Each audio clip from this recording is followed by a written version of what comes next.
Mamá, financié un auto para mi esposa a tu nombre, así que paga las cuotas a tiempo cada mes, porque nosotros no tenemos dinero ahora. Esas fueron las palabras exactas que mi hijo me dijo por teléfono, sin pedir permiso, sin consultarme, como si yo fuera simplemente su alcancía personal. Ni siquiera tuvo la decencia de decírmelo en persona. Una llamada de 30 segundos donde me informó que yo ahora tenía una deuda de miles de dólares que nunca autoricé, para un auto que jamás vería, para una mujer que me trataba como su sirvienta. Y lo peor de todo es que no fue una pregunta, fue una orden. Mi propio hijo me estaba ordenando pagar por los caprichos de su esposa mientras ellos vivían la gran vida. Pero lo que él no sabía, lo que ninguno de ellos sabía, era que esta madre cansada y supuestamente ingenua estaba a punto de darles la lección más cara de sus vidas. Sigue mi historia hasta el final y comenta la ciudad desde donde me estás viendo para saber qué tan lejos ha llegado mi relato. Cuando colgué ese teléfono, mis manos temblaban, no de miedo, sino de una rabia que había estado acumulándose durante años y que finalmente había encontrado su punto de quiebre. Me quedé mirando la pantalla del celular durante varios minutos, releyendo el mensaje de confirmación del banco que había llegado justo antes de la llamada de mi hijo. Un préstamo por $25,000 a mi nombre. $25,000 que yo no había pedido. $25,000 para un auto que mi nuera había estado presumiendo en sus redes sociales toda la semana, etiquetando la agencia, posando junto al vehículo como si fuera una influencer, mientras yo ni siquiera sabía que mi nombre estaba siendo usado. Me llamo Rosa María Contreras y tengo 68 años. 68 años de los cuales pasé los últimos 40 sacrificándome por mis hijos, especialmente por Roberto, mi hijo menor. Desde que mi esposo murió cuando Roberto tenía apenas 12 años, yo me convertí en padre y madre. Trabajé dobles turnos en una fábrica textil durante 15 años para poder darles educación. Mis manos todavía tienen las cicatrices de las máquinas de costura. Mis rodillas crujen cada mañana por todas esas horas de pie. Mi espalda nunca se recuperó completamente de cargar bultos de tela que pesaban más que yo misma. Pero todo valía la pena. O eso me decía a mí misma cada noche cuando llegaba a casa tan cansada que apenas podía quitarme los zapatos. Cuando Roberto conoció a Jessica hace 6 años, yo quise creer que había encontrado una buena mujer.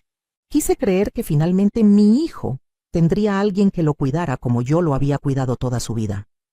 Qué ingenua fui. Desde el primer día, Jessica me dejó claro que yo era un estorbo en su vida perfecta. En la cena de presentación, ella llegó tarde 1 hora sin disculparse. Se sentó en la mesa que yo había preparado con tanto cariño y procedió a criticar cada platillo. Que las enchiladas estaban muy picantes, que el arroz estaba muy seco, que en su casa su madre cocinaba mucho mejor. Roberto no dijo nada. Solo sonrió nervioso y me miró como pidiéndome que no hiciera escándalo. Esa fue la primera vez que tragué mi orgullo por él. No sería la última. Vendí mi pequeña casa, la única propiedad que tenía a mi nombre, la casa donde crié a mis hijos, donde había compartido 20 años felices con mi esposo, donde cada rincón tenía una memoria. La vendí porque Roberto me dijo que necesitaba ayuda para el enganche de su casa nueva. Me dijo que Jessica estaba embarazada, que necesitaban espacio, que era por mi futuro nieto. Les di el 80% del dinero de la venta. 80%. Me quedé con apenas lo suficiente para rentar un pequeño departamento de 2 habitaciones en una zona menos bonita de la ciudad. Les di $300,000 de los $370,000 que obtuve. Y ni siquiera recibí un gracias sincero. Jessica me abrazó con esa sonrisa falsa que ya empezaba a reconocer y me dijo que era lo mínimo que podía hacer por mi hijo, después de todo lo que él había sufrido sin padre. Como si yo no hubiera sufrido también. Como si yo no hubiera perdido al amor de mi vida y aún así me hubiera levantado cada día por mis hijos. El embarazo resultó ser mentira.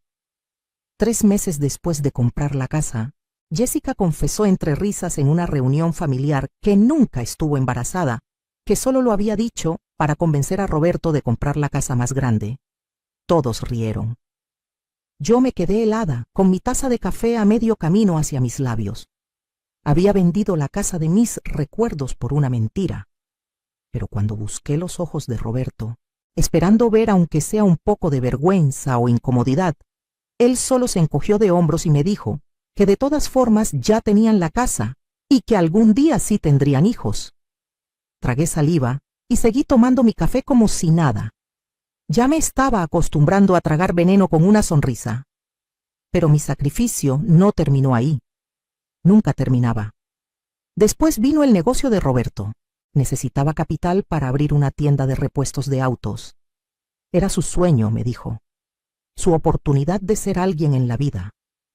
Yo todavía tenía algunos ahorros que había guardado de mi liquidación cuando finalmente me retiré de la fábrica después de todos esos años. Dinero que había planeado usar para mis gastos médicos, porque mis rodillas necesitaban cirugía y mi presión arterial requería medicamentos cada vez más caros. Le presté 120,000 pesos. Me firmó un pagaré prometiendo devolverme todo en un año con intereses. Ese papel ahora está guardado en mi cajón, amarillento y olvidado. Han pasado 4 años, nunca vi un solo peso de vuelta. Cada vez que lo mencionaba, Roberto tenía una excusa nueva, que el negocio iba lento, que había gastos inesperados, que pronto me pagaría. Eventualmente dejé de preguntar porque Jessica empezó a hacer comentarios sobre que las madres no deberían cobrarles a sus hijos, que el dinero familiar debía quedarse en familia, que yo era egoísta por querer recuperar mi propio dinero. Me convertí en su niñera gratis cuando finalmente sí tuvieron un bebé hace 3 años. Mi pequeño Carlitos, mi único nieto. Lo amo con todo mi corazón, pero la forma en que me usaron fue despiadada. Jessica me llamaba a cualquier hora del día o de la noche, que si podía cuidar a Carlitos porque tenía cita en el salón de belleza, que si podía quedarme con él todo el fin de semana porque querían irse a la playa, que si podía recogerlo de la guardería todos los días porque a ella le quedaba muy lejos.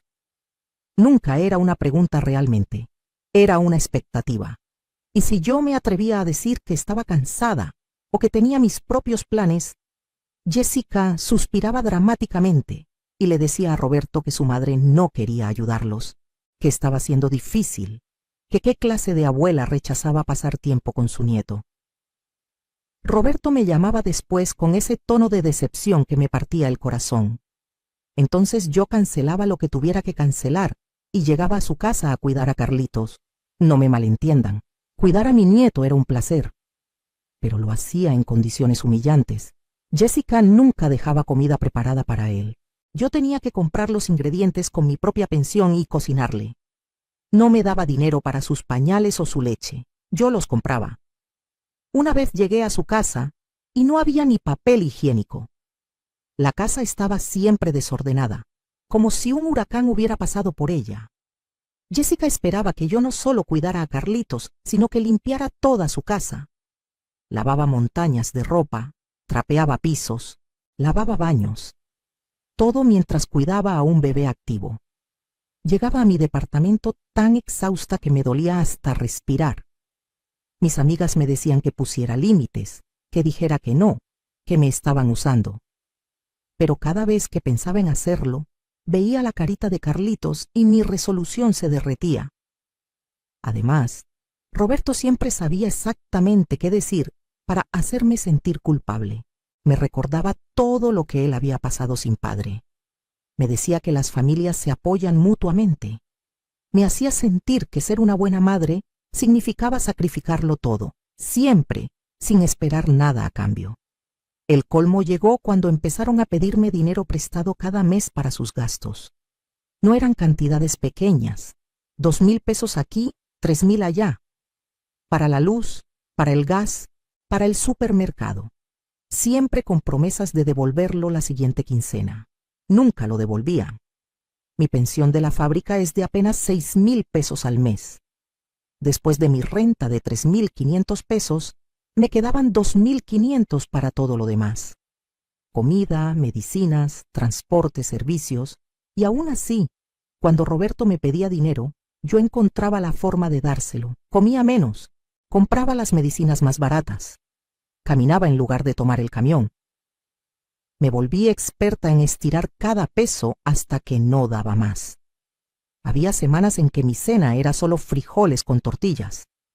Había meses en que no compraba nada para mí, ni un par de zapatos, aunque los míos tuvieran agujeros, ni una blusa, aunque la mía estuviera desteñida y vieja. Y mientras yo vivía con lo mínimo, Jessica publicaba fotos en Instagram de sus salidas a restaurantes caros, de sus compras en tiendas de marca, de sus uñas recién hechas cada semana. Cada publicación era una bofetada.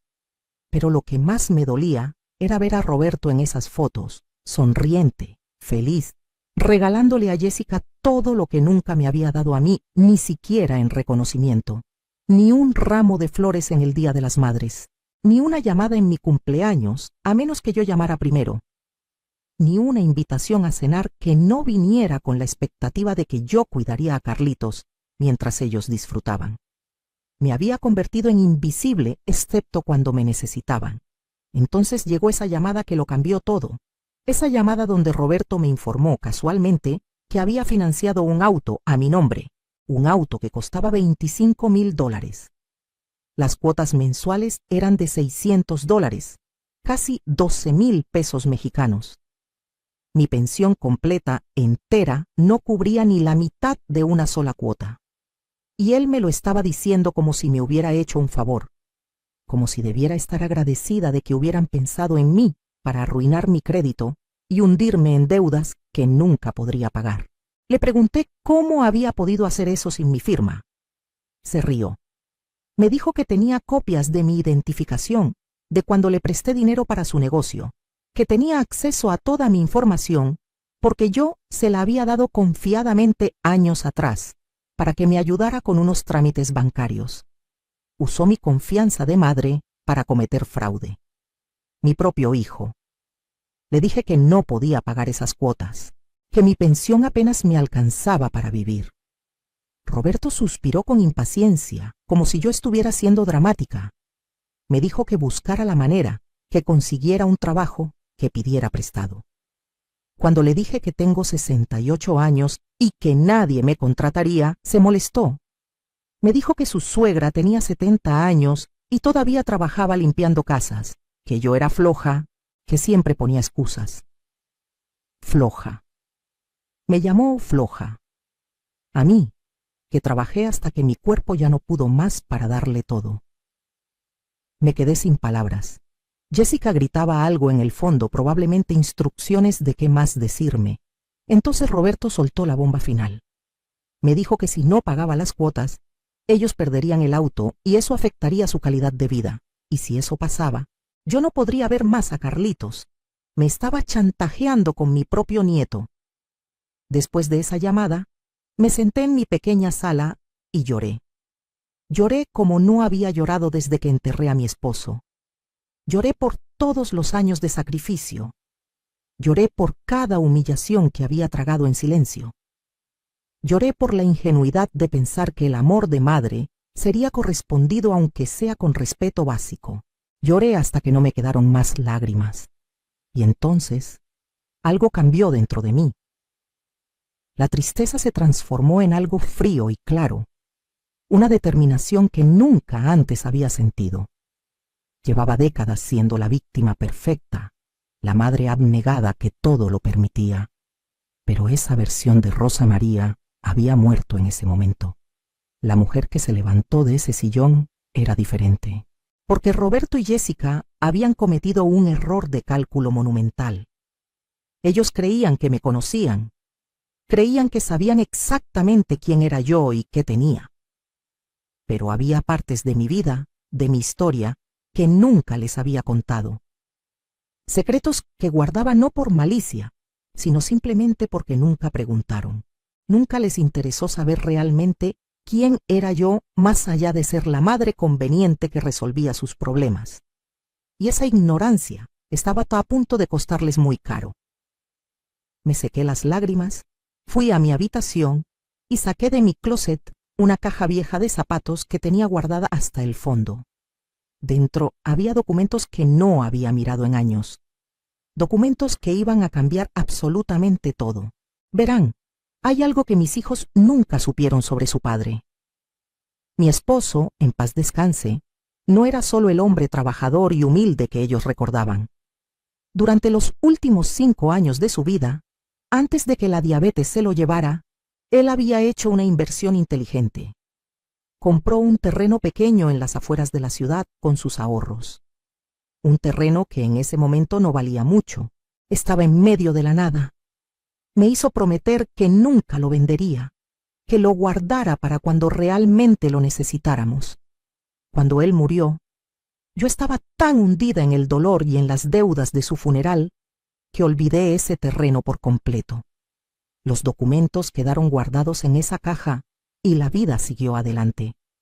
Hace 3 años recibí una carta de un desarrollador inmobiliario. Resulta que la ciudad había crecido y ese terreno que estaba en medio de la nada ahora estaba justo en el camino de una nueva zona residencial. Querían comprarlo. Me ofrecían 2 millones de pesos. 2 millones. Casi me desmayo cuando leí la cifra. Pero algo me detuvo de vender inmediatamente. Una vocecita en mi cabeza me dijo que esperara, que investigara más. Contraté a un abogado con parte de mis ahorros y descubrí que si esperaba un poco más, ese terreno valdría aún más, porque estaban planeando construir una plaza comercial justo al lado. El abogado me aconsejó esperar y rentar el terreno mientras tanto a una compañía que necesitaba espacio para almacenamiento temporal. Seguí su consejo. Durante los últimos 3 años, ese terreno me ha generado 15,000 pesos mensuales de renta. 15,000 pesos que nadie en mi familia sabía que existían. Ese dinero lo guardaba en una cuenta bancaria separada, que abrí específicamente para eso. No lo gasté. Ni un peso. Lo dejé acumularse. Además, hace 6 meses, finalmente llegó la oferta que mi abogado había estado esperando. Un desarrollador grande quería comprar el terreno por 5 millones de pesos. 5 millones. Acepté la oferta y la venta se cerró hace 4 meses. Después de pagarle al abogado y los impuestos, me quedaron 4,400,000 pesos limpios en mi cuenta. Sumados a los ahorros de las rentas, tenía un total de 4,900,000 pesos que mis hijos no sabían que existían. ¿Por qué nunca les dije? Al principio, era porque quería asegurarme de que el dinero estuviera realmente en mi cuenta, que todo fuera legal y seguro. Luego, algo en mi interior me dijo que me quedara callada un poco más. Quizás era intuición, quizás era que ya estaba cansándome de cómo me trataban, y alguna parte de mí sabía que ese dinero era mi salida, mi seguro. Y qué bueno que hice caso a esa intuición, porque ahora tenía en mis manos no solo los recursos para liberarme, sino también el poder de enseñarles una lección que nunca olvidarían. Pero tenía que ser inteligente. No podía simplemente confrontarlos y ya. Eso sería demasiado fácil, y ellos no aprenderían nada realmente. Necesitaba un plan. Esa noche no dormí. Me quedé despierta en mi cama, mirando el techo, armando mi estrategia pieza por pieza. A la mañana siguiente, llamé a Roberto. Puse mi mejor voz de madre preocupada y derrotada. Le dije que tenía razón, que yo buscaría la forma de pagar las cuotas del auto, que no quería problemas, que no quería perder a mi nieto. Podía escuchar su sonrisa satisfecha a través del teléfono. Me dijo que sabía que yo entendería, que así se comportaban las buenas madres. Cada palabra era un cuchillo, pero yo sonreí y asentí, y fui la madre sumisa que ellos esperaban, porque ahora yo estaba jugando un juego diferente, un juego donde yo tenía todas las cartas y ellos ni siquiera sabían que estábamos jugando. Durante las siguientes semanas, me comporté exactamente como siempre. Seguí cuidando a Carlitos cuando me lo pedían. Seguí limpiando su casa. Seguí siendo invisible y útil, pero por dentro estaba moviendo piezas. Contraté a un abogado especializado en fraude financiero y le mostré toda la evidencia de lo que Roberto había hecho. El préstamo a mi nombre sin mi autorización, los mensajes de texto donde él admitía haberlo hecho, todo. El abogado me confirmó lo que yo sospechaba. Lo que Roberto hizo era completamente ilegal. Yo tenía bases sólidas para denunciarlo penalmente y para anular ese préstamo, pero le pedí al abogado que esperara. Todavía no era el momento. También contraté a un investigador privado. Necesitaba saber exactamente en qué estaban gastando Roberto y Jessica su dinero si supuestamente no tenían para pagar un auto. El investigador trabajó rápido. En 2 semanas me trajo un informe completo que me hizo hervir la sangre. Roberto ganaba muy bien en su negocio de repuestos, mucho mejor de lo que me había hecho creer. Estaba generando alrededor de 40,000 pesos mensuales de ganancia. Jessica también trabajaba, aunque siempre me había dicho que era ama de casa. Resultó que tenía un negocio de venta de ropa por internet que le generaba otros 20,000 pesos al mes. Entre los dos tenían ingresos de 60,000 pesos mensuales. 60,000 pesos. Y me decían que no tenían dinero. El informe del investigador mostraba en qué gastaban ese dinero.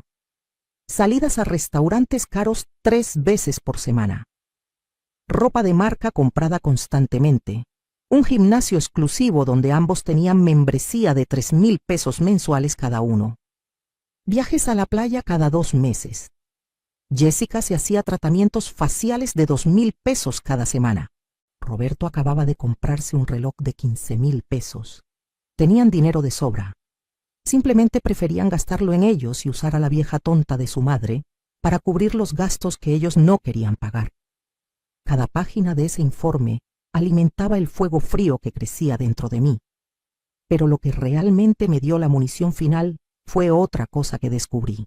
Recordaba que cuando Roberto abrió su negocio con el dinero que yo le presté, me había prometido que me haría socia, que pondría mi nombre en los papeles. Nunca lo hizo, o eso creía yo. Resulta que sí puso mi nombre, pero no como socia. Me puso como aval. Eso significaba que si el negocio tenía deudas, yo era legalmente responsable de pagarlas. Usó mi nombre y mi firma, falsificó mi autorización de nuevo, para conseguir créditos comerciales que él usó para expandir su negocio. Mi nombre estaba en documentos que yo nunca había visto, comprometiéndome a deudas que yo desconocía. Mi abogado casi se cae de la silla cuando le mostré lo que había descubierto. Me dijo que esto era aún más grave que lo del auto, que Roberto podía ir a prisión por esto. Perfecto. Ahora tenía todo lo que necesitaba. Pero todavía no hacía mi movimiento. Necesitaba el momento exacto, la oportunidad perfecta. Y esa oportunidad llegó 3 semanas después. Jessica organizó una fiesta grande en su casa para celebrar el cumpleaños número 30 de Roberto. Invitó a toda la familia extendida, a los amigos, a los vecinos. Me llamó una semana antes para decirme que por supuesto yo estaba invitada, pero que necesitaba que llegara temprano para ayudar a preparar la comida y decorar. También necesitaba que cuidara a Carlitos durante la fiesta para que ella pudiera disfrutar. Y, así, que si podía cooperar con 3,000 pesos para la comida, porque habían invitado a mucha gente y estaba saliendo caro. La escuché hacer todas sus peticiones con esa voz dulce y falsa que usaba cuando quería algo. Le dije que sí a todo. Podía escuchar su sorpresa de que no pusiera resistencia. Bien, que se confiara. El día de la fiesta llegué a su casa a las 10 de la mañana como me había pedido. La fiesta empezaba a las 6 de la tarde. Jessica me puso a trabajar inmediatamente. Preparé toda la comida. 3 kilos de carne asada, pollo marinado, 5 tipos diferentes de ensaladas, arroz, frijoles, guacamole, salsas. Mis manos y mi espalda gritaban de dolor, pero seguí trabajando con una sonrisa. Decoré toda la casa con globos y guirnaldas. Limpié hasta que todo brillaba. Puse las mesas, organicé las sillas. Jessica supervisaba desde el sillón con un vaso de mimosa en la mano, dándome órdenes. Ni una sola vez me ofreció ayuda. Ni una sola vez me preguntó si necesitaba un descanso. A las 5 de la tarde, Cuando todo estaba listo y ella se fue a su recámara a arreglarse, me senté en la cocina con los pies hinchados y una sonrisa en el rostro, porque esta era la última vez que hacía algo así, la última vez que me trataban como su sirvienta. Los invitados empezaron a llegar a las 6. Toda la familia estaba ahí. Mis hermanas, mis sobrinos, los primos de Roberto, los amigos de la infancia. Todos comiendo la comida que yo preparé, disfrutando en la casa que yo ayudé a comprar, celebrando a un hombre que me había traicionado de las peores formas posibles. Yo cuidaba a Carlitos en la recámara de visitas, lejos de la fiesta. Podía escuchar la música y las risas. Podía escuchar a Jessica presumiendo su casa, su vida perfecta. Esperé pacientemente. Había pedido a mi abogado y al investigador que vinieran a las 8 de la noche. Les dije que se presentaran como invitados, que se mezclaran. Nadie sabría quiénes eran. A las 8:30, cuando la fiesta estaba en su punto más alto, cuando todos habían comido y tomado suficiente para estar relajados y contentos, salí de la recámara con Carlitos dormido en mis brazos. Lo puse cuidadosamente en su cuna y luego bajé las escaleras hacia la sala donde estaba toda la reunión. Le hice una señal a mi abogado. Era el momento. Mi corazón latía tan fuerte que podía escucharlo en mis oídos, pero mis manos estaban firmes. Caminé hacia el centro de la sala y toqué mi copa con una cuchara. El tintineo captó la atención de todos. La música se apagó. Roberto y Jessica me miraron confundidos desde su lugar de honor en el sofá principal. Disculpen que interrumpa la celebración, dije con voz clara y fuerte, una voz que no reconocía como mía porque nunca la había usado antes. Pero tengo un anuncio importante que hacer y quiero que todos ustedes, nuestra familia y amigos, sean testigos. Roberto se rió nervioso. Jessica tenía el ceño fruncido. Podía ver la irritación en sus ojos. Estaba arruinando su fiesta perfecta. Como todos saben, continué. Yo he dedicado mi vida entera a mi familia. Trabajé hasta romperme el cuerpo para darles educación a mis hijos. Vendí mi casa para ayudar a Roberto a comprar esta hermosa casa donde estamos ahora. Le presté los ahorros de toda mi vida para abrir su negocio. He cuidado a mi nieto sin cobrar un peso. He limpiado, cocinado, servido. He sido la madre perfecta, ¿verdad? Algunos invitados asentían, otros se veían incómodos, sintiendo que algo no iba bien. Roberto se puso de pie. «Mamá, ¿qué estás haciendo?» «No es momento para...» Lo interrumpí alzando la mano. «Siéntate, Roberto, no he terminado». Mi tono lo dejó helado. Se sentó lentamente con los ojos muy abiertos. Jessica le susurraba algo furiosa, pero yo continué. «Lo que ustedes no saben es lo que recibí a cambio de todo ese sacrificio. Roberto, ¿por qué no le cuentas a todos sobre el auto que acabas de comprar? El auto de $25,000 que financiaste a mi nombre sin mi permiso y me exigiste que pagara». El silencio en la sala era sepulcral. Todos los ojos se volvieron hacia Roberto. Su cara pasó de blanca a roja en segundos.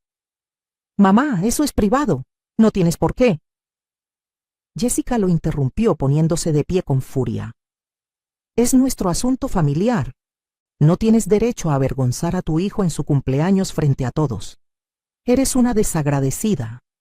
Después de todo lo que Roberto ha hecho por ti». Me reí. Fue una risa real, liberadora. ¿Todo lo que él ha hecho por mí? ¿Qué exactamente ha hecho Roberto por mí, Jessica? Falsificar mi firma para endeudarse. Usar mi nombre como aval en su negocio sin mi conocimiento. Robarme mi dinero con falsas promesas de devolverlo. Mi hermana mayor, Marta, se puso de pie. «Rosa, ¿qué estás diciendo?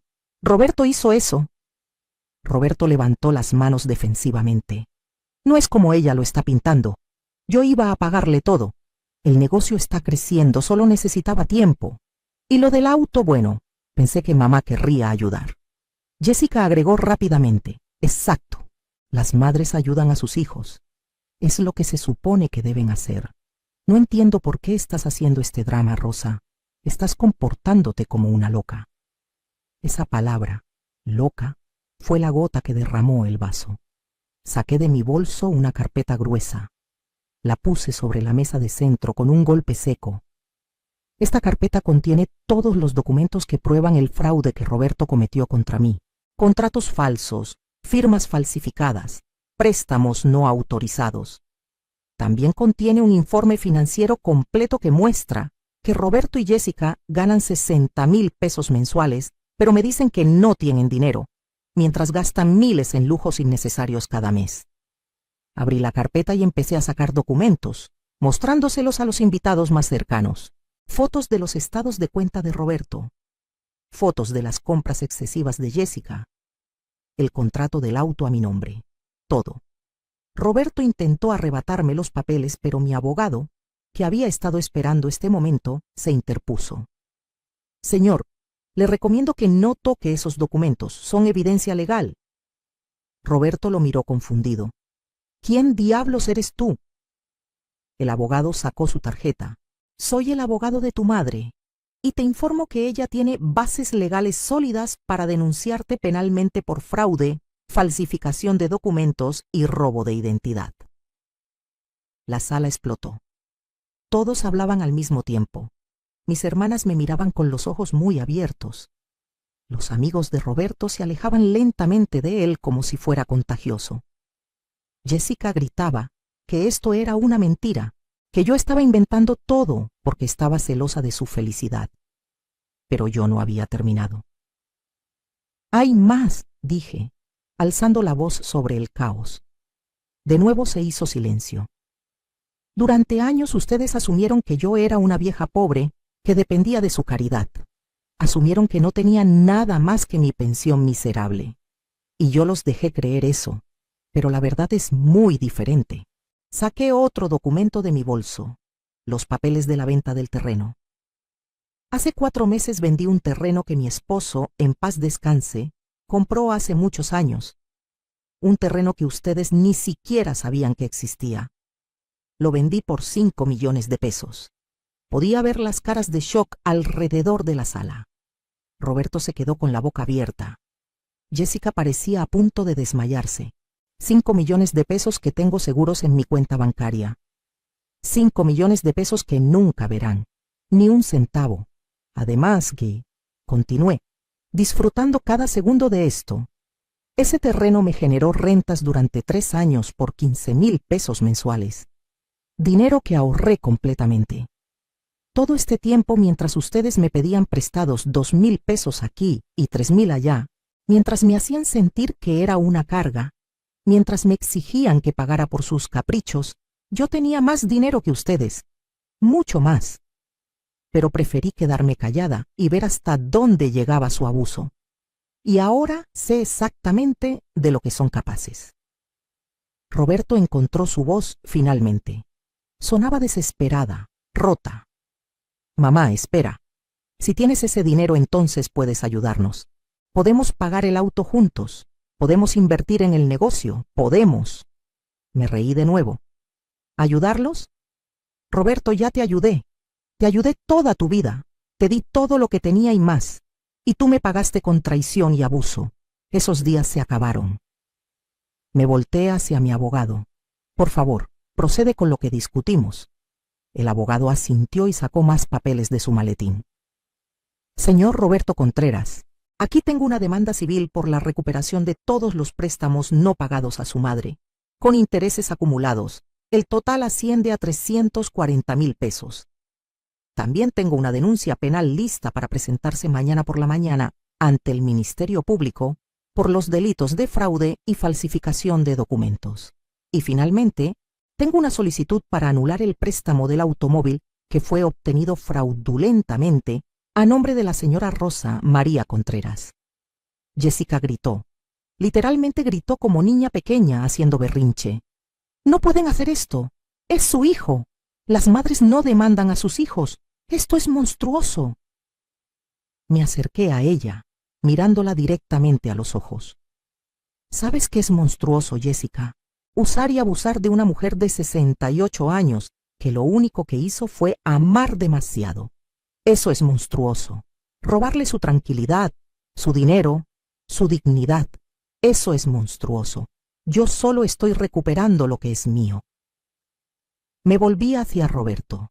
Por un momento vi al niño pequeño que había sido, al niño que lloró en mis brazos cuando su padre murió. Pero ese niño había crecido y se había convertido en un hombre que no reconocía.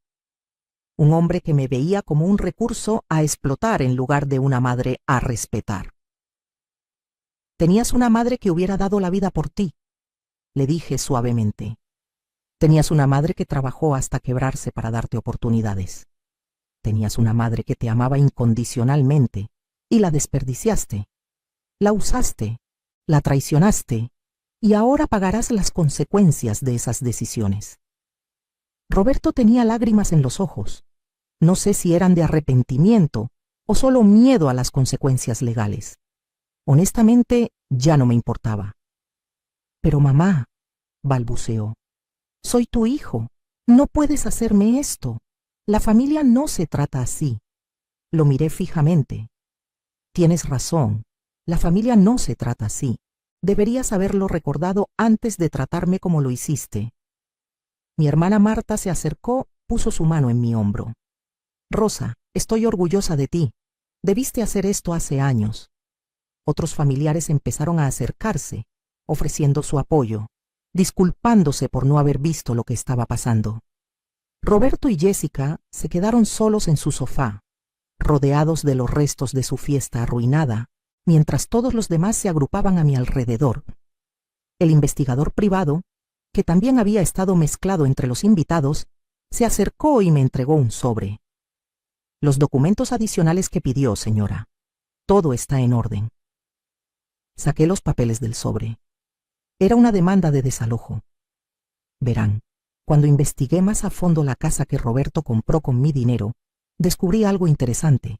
Aunque yo solo di el 80% del enganche, el contrato especificaba que cualquier persona que contribuyera con más del 50% del enganche tenía derechos legales sobre la propiedad. Roberto nunca leyó la letra pequeña. Yo sí. Ah, y una cosa más, dije, mostrándole los papeles a Roberto. Esta casa, la casa que compré en su mayoría con mi dinero, legalmente me pertenece un 60%, y estoy ejerciendo mi derecho de venderla. Ya tengo un comprador interesado que ofrece un muy buen precio. Tienen 30 días para desalojar. Jessica se desmayó. Literalmente se desmayó. Hubo conmoción mientras varios invitados la atendían, la abanicaban, le traían agua.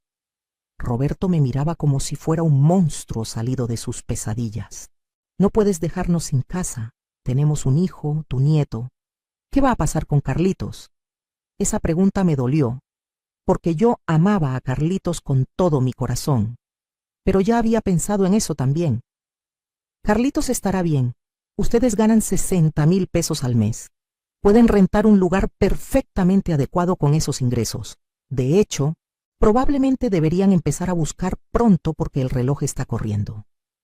El abogado agregó, y señor Contreras, le recomiendo encarecidamente que llegue a un acuerdo con su madre respecto a las demandas civiles y penales. Si esto va a juicio, podría enfrentar hasta 8 años de prisión por los delitos cometidos. Sin embargo, si llegan a un acuerdo de pago y restitución, la señora Contreras está dispuesta a no presentar los cargos penales. Roberto cayó de rodillas. Literalmente se arrodilló frente a mí. Por favor, mamá, perdón, lo siento tanto. Fui un idiota, fui egoísta. Por favor, no hagas esto. Te prometo que cambiaré. Te pagaré todo. Haré lo que sea. Jessica, que había recuperado la conciencia, también se arrastró hacia mí. Rosa, por favor, tienes razón. Nos comportamos horriblemente. Pero dame otra oportunidad. Seré mejor nuera. Te respetaré. Por favor, piensa en Carlitos. No puede crecer sin su casa, sin su familia. Las miré a ambos ahí, arrodillados, suplicando. Una parte de mí, la parte que había sido madre abnegada durante décadas, quería ceder. Quería perdonar y olvidar y volver a cómo estaban las cosas.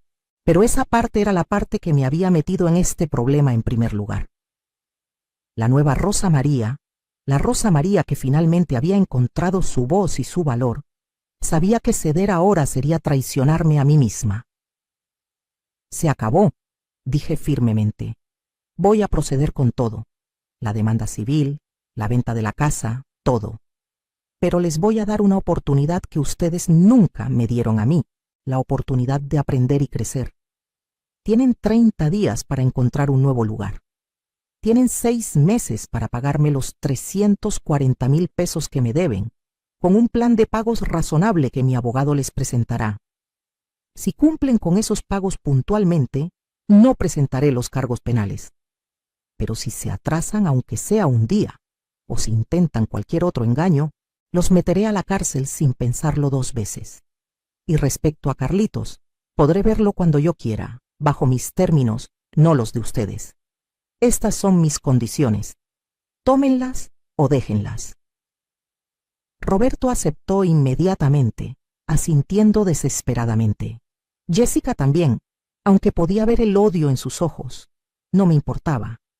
Ya no necesitaba que me quisieran, solo necesitaba que me respetaran y me dejaran en paz. Me volví hacia los invitados que seguían en la sala, testigos de todo este drama. Lamento haber arruinado la fiesta, pero necesitaban saber la verdad. Necesitaban ver quién realmente es mi hijo y qué me ha hecho. Gracias por su tiempo.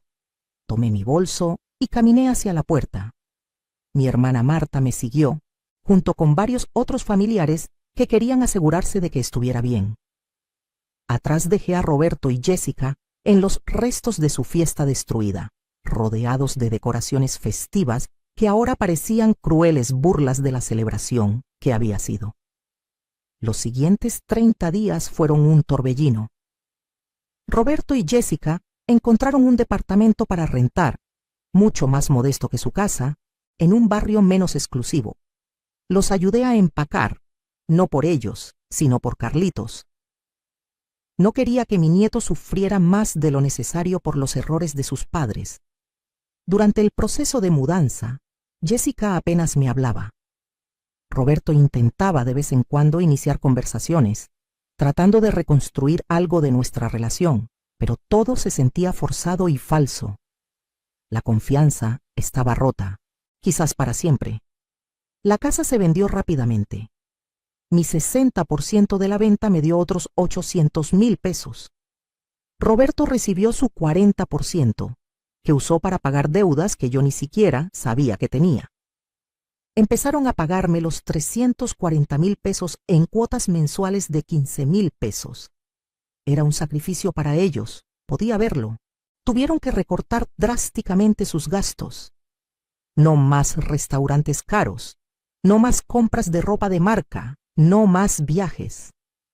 Jessica tuvo que empezar a cocinar en casa, algo que aparentemente nunca había hecho mucho. Roberto trabajaba más horas en su negocio. Por primera vez en sus vidas, estaban sintiendo la presión financiera real, la presión que yo había sentido toda mi vida. Y honestamente, les hacía bien. El préstamo fraudulento del auto fue anulado legalmente. La agencia tuvo que recuperar el vehículo y cancelar la deuda a mi nombre. Mi crédito fue restablecido. Roberto y Jessica perdieron el auto y tuvieron que empezar a usar transporte público.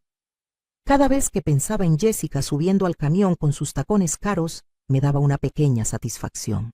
Pero lo más importante fue lo que cambió en mí. Con mi nueva seguridad financiera, me mudé a un departamento hermoso en un edificio con seguridad, elevador y una pequeña terraza donde podía tener plantas. Por primera vez en décadas, tenía un espacio que era verdaderamente mío, que nadie podía quitarme. Contraté a un contador profesional para manejar mis inversiones. Puse la mayor parte de mi dinero en cuentas de ahorro de alto rendimiento y fondos de inversión conservadores. El resto lo guardé en una cuenta corriente para mis gastos diarios. Empecé a vivir con un presupuesto cómodo de 20,000 pesos mensuales, dejando el resto para crecer. Por primera vez en mi vida, podía comprar lo que necesitaba sin culpa o estrés. Me compré ropa nueva, bonita, no de marca cara como Jessica, sino ropa de buena calidad que me hacía sentir bien. Me uní a un grupo de yoga para adultos mayores. Empecé a ir a terapia para procesar décadas de abuso emocional que había normalizado. Mi terapeuta me ayudó a entender que ser una buena madre no significaba sacrificarlo todo hasta desaparecer.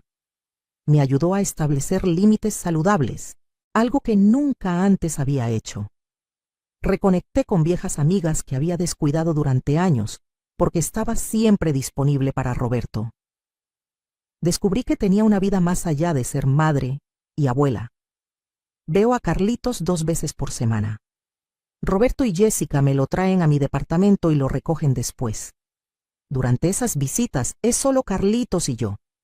Jugamos, leemos libros, cocinamos juntos. Le estoy enseñando español correctamente, no la mezcla descuidada que habla en casa.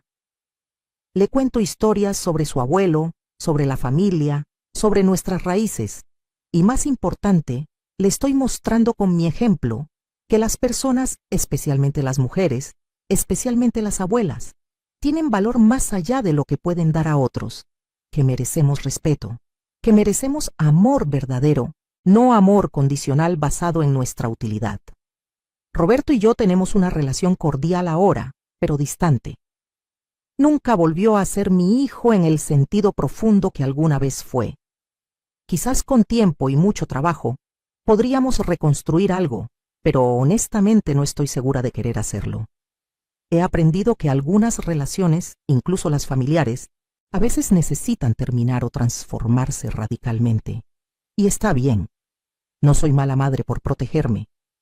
No soy mala persona por exigir el respeto básico que merezco.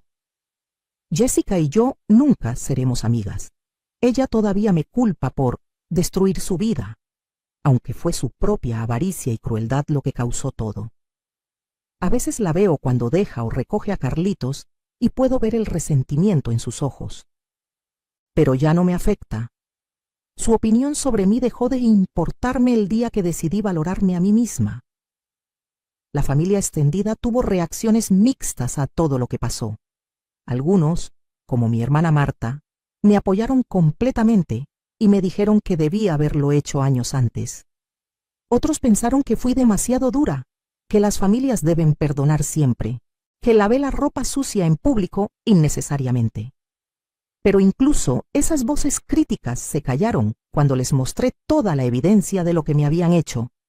Es fácil juzgar desde afuera cuando no conoces toda la historia. Y la verdad es que ya no me importa lo que piensen. Por primera vez en mi vida estoy viviendo para mí, no para cumplir las expectativas de otros. Han pasado 8 meses desde esa fiesta de cumpleaños que cambió todo. Roberto ha pagado religiosamente sus cuotas mensuales. Aparentemente el miedo a la cárcel es un gran motivador. Le quedan aún 11 meses de pagos. No sé qué pasará después, si intentará reconstruir nuestra relación o si simplemente seguiremos siendo cordiales y distantes. Honestamente, estoy en paz con cualquier resultado. Mi felicidad ya no depende de él. Mi valor como persona ya no está definido por mi rol de madre sacrificada. Soy Rosa María Contreras, una mujer de 68 años que finalmente aprendió a defenderse. He estado usando parte de mi dinero para ayudar a otras mujeres. Doné 100,000 pesos a un refugio para mujeres víctimas de violencia doméstica. Me uní como voluntaria a un grupo que ayuda a mujeres mayores a entender sus derechos legales y financieros. Cada vez que veo a una mujer mayor siendo ignorada, menospreciada o abusada por su familia, veo mi reflejo del pasado y hago todo lo que puedo por darles las herramientas que yo no tuve durante tanto tiempo. Les enseño que nunca es demasiado tarde para defenderse, que el amor propio no es egoísmo, que poner límites no te hace mala madre, mala esposa o mala abuela, te hace una persona saludable. La otra semana, una mujer de 72 años vino al grupo de apoyo llorando. Su hija le había vaciado su cuenta de ahorros, prometiendo invertir el dinero y duplicarlo. Por supuesto, la hija gastó todo en un auto de lujo y unas vacaciones a Europa. Esta mujer se sentía avergonzada, estúpida, como si fuera su culpa por confiar. Le conté mi historia. Le mostré que no estaba sola, que el abuso financiero por parte de familiares es más común de lo que la gente cree. especialmente hacia adultos mayores. Le di el contacto de mi abogado. La semana pasada me llamó para decirme que había presentado una demanda contra su hija. Estaba aterrada, pero también aliviada. Me agradeció por darle el valor. Le dije que el valor siempre estuvo dentro de ella, solo necesitaba permiso para usarlo. Mi vida ahora es tranquila, pero es una tranquilidad ganada, no impuesta. Me despierto cuando quiero, no cuando alguien me llama exigiendo que cuide niños o limpie casas. Desayuno en mi terraza viendo salir el sol. Voy a mi clase de yoga. Almuerzo con amigas. Leo libros que siempre quise leer pero nunca tuve tiempo. Cocino solo para mí, las cosas que me gustan, en las porciones que quiero. Mi departamento está limpio pero no obsesivamente, y si un día no me da gana limpiar, no lo hago y no me siento culpable. Nadie me está juzgando, nadie me está exigiendo. Soy libre. Extraño a veces la cercanía que pensaba que tenía con Roberto. Sí, pero me he dado cuenta de que esa cercanía era unilateral. Yo me sentía cerca de él porque lo amaba incondicionalmente.